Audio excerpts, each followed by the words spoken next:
is Suzanne Willis-Brooks, and I teach Pilates, gyrokinesis, gyrotonic, and Franklin method here at Move Wellness. Thank you for joining us today. I want to remind everybody that if something causes you pain or discomfort, please stop or use a modification that you know that works for you, or I will try to suggest something for you. So let's get started. All right, so I've been thinking a lot about centering. So I hear it a lot as a cue, and I give it a lot as a cue. Find your center, right?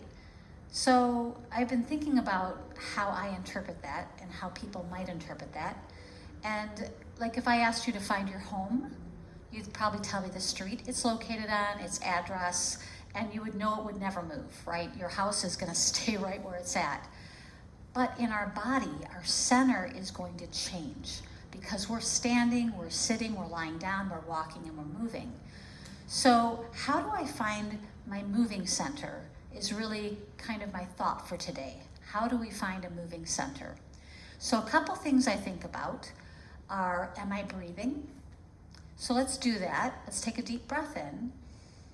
And if you inhale, and you're using your diaphragm, that muscle of respiration that we use when we inhale and exhale, there should be some kind of movement happening in your body.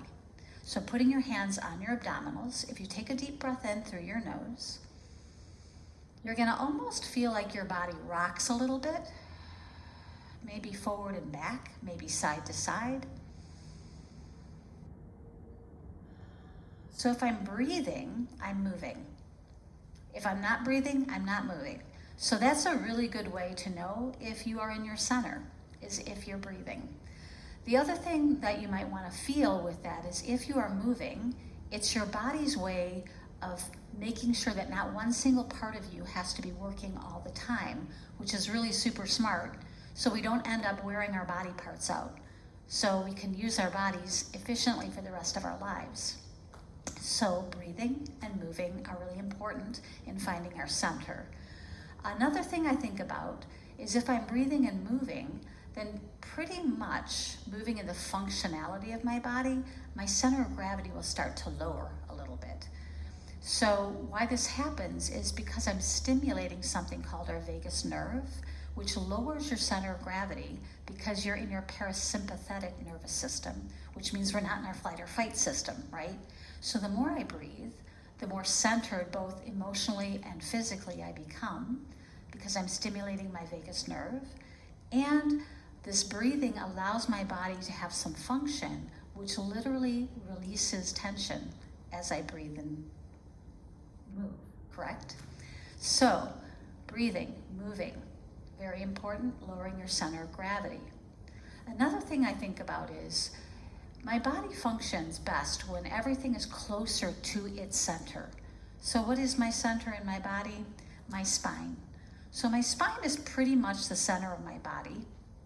And if my body parts are closer to my center, they're easier to lift.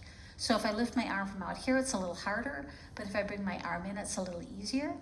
And the body's figured this out by having muscles that attach really close to the part closest to the body. So when I lift and lower my arm, or I lift and lower my leg, it's a lot easier because those muscles that lift and lower my limbs are closer to the center of my body.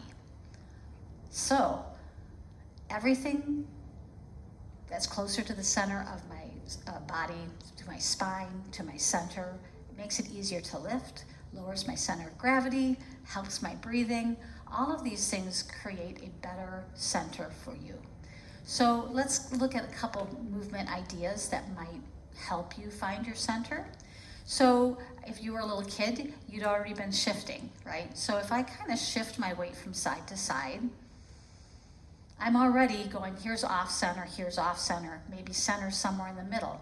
So my nervous system has something to do with this as well. So as I'm shifting, my nervous center goes, oh, you're this way, oh, you're that way. And if I kind of waddle left and right this way and find my center, it's gonna be a little bit more intelligent, a little bit more body-centered than if I'm like trying to hold myself in a center. Or maybe if I rock a little forward or a little backwards. And again, what I'm feeling here as I'm moving is here's off center, here's off center. And as I kind of wobble my way back to center again, I'm gonna find what my body deems as center. And again, it's not a place that's an address that I'm gonna hold, it's a place that I'm gonna be moving from. So nervous system really needs to be also on board with how we find our center. Another way we can do this is if I kind of push one sits bone and then the other into the chair, as if I'm kind of pushing a golf tee into the ground, if you're a golfer, or if you're a gardener, one of those like stakes that you can kind of hook your plant to, right? So we're doing that little bit of movement. And again, I'm not holding, I'm moving. And this is gonna give me a little bit of information as to how I can find my center.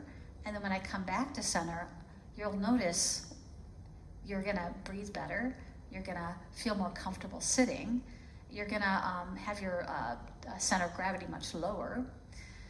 And life is good when you're in that center, yeah?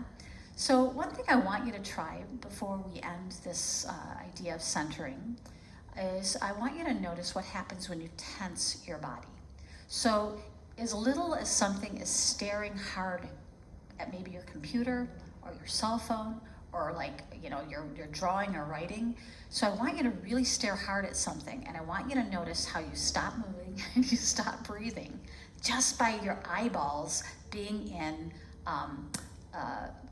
engaged with movement, because your eyes are also muscles. Who knew, right? But if you soften your eyes, you're gonna also notice that your breathing increases, your tension levels drop, and again, life is good in the center. So these are some interesting tools to play with: breathing, center of gravity lowering, using our nervous system off center, finding where we might be hiding tension, like in our eyes, or even in our hands, we might be gripping them, or our feet, and trying to kind of release and find that tension and let it go, yeah? So, moving center. So there you have it. We've done exercises that can help improve your strength, your flexibility, and your posture. If you have any questions or comments, or you'd like to see something that you haven't seen yet on our videos, please push the like button, comment below, and have a lovely day.